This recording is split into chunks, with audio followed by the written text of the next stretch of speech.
محترم ناظرین، سودی کاروبار کرنے والے کے یہاں دعوت کھانا کھانا کیسا ہے؟ آئیے ان کے بارے میں ہم اور آپ قرآن و حدیث کی روشنی میں دیکھتے ہیں۔ یعنی سودی رقم لینے والے کے گھر کھانا لینے والے دونوں کے یہاں دعوت کھانا کیسا ہے؟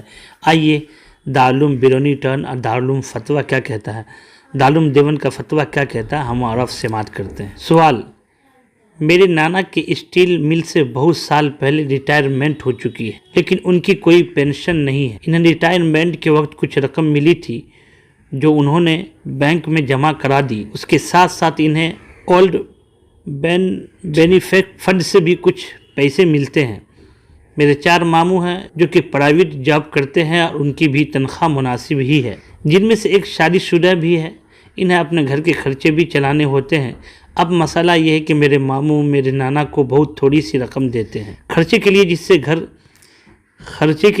سے گھر کا خرچہ چلانا تو ممکن نہیں ہے۔ اس لیے مجبوراً میرے نانا کو جو بینک سے سود ملتا ہے جو کہ حرام ہے، اس سے اولڈ بینیفٹ فنڈ جو کہ حلال ہے، حلال والے پیسوں سے گھر چلانا پڑتا ہے۔ گھر کا سارا دار و مدار انہی پیسوں پر ہے۔ میرا سوال یہ ہے کہ جیسے کہ میرے نانا کا گھر ہے تو ہم وہاں جاتے ہیں تو کھانا پینا بھی ہوتا ہے، تو ہمارے لیے بھی وہ کھانا پینا حرام ہے؟ اگر ہاں تو ہمیں کیا کرنا چاہیے؟ ہمارے نانا کے گھر میں کوئی خاتون نہیں ہے، تو ماموں کی شادی کے لیے رشتے وغیرہ کے سلسلے میں میری امی کو جانا ہی پڑتا ہے۔ نمبر 2، اکثر ہمارے نانا ہمیں ان پیسوں سے لی ہوئی کھانے پینے کی یا دیگر چیزیں بھی بھیجتے ہیں، تو ہم ان کا کیا کریں؟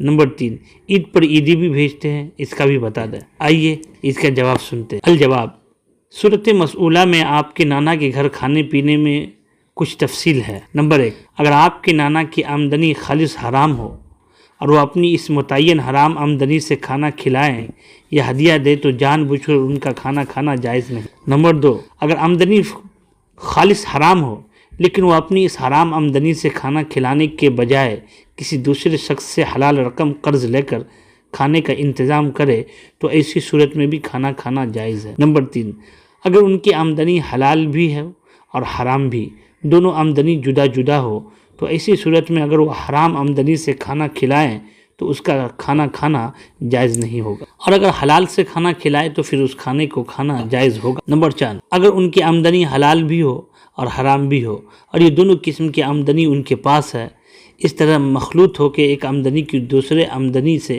ممتاز کرنا مشکل ہو، لیکن حلال آمدنی کی مقدار زیادہ ہو، حرام آمدنی کی مقدار کم ہو، تو ایسی صورت میں ان کا کھانا کھانے کی گنجائش ہے، لیکن اس صورت میں بھی اگر اجتناب کیا جائے تو زیادہ بہتر ہے۔ نمبر 5، اگر ان کی آمدنی حلال و حرام سے مخلوط ہو لیکن آمدنی کی اکثریت حرام ہو تو اس صورت میں ان کا کھانا کھانا جائز نہیں ہوگا۔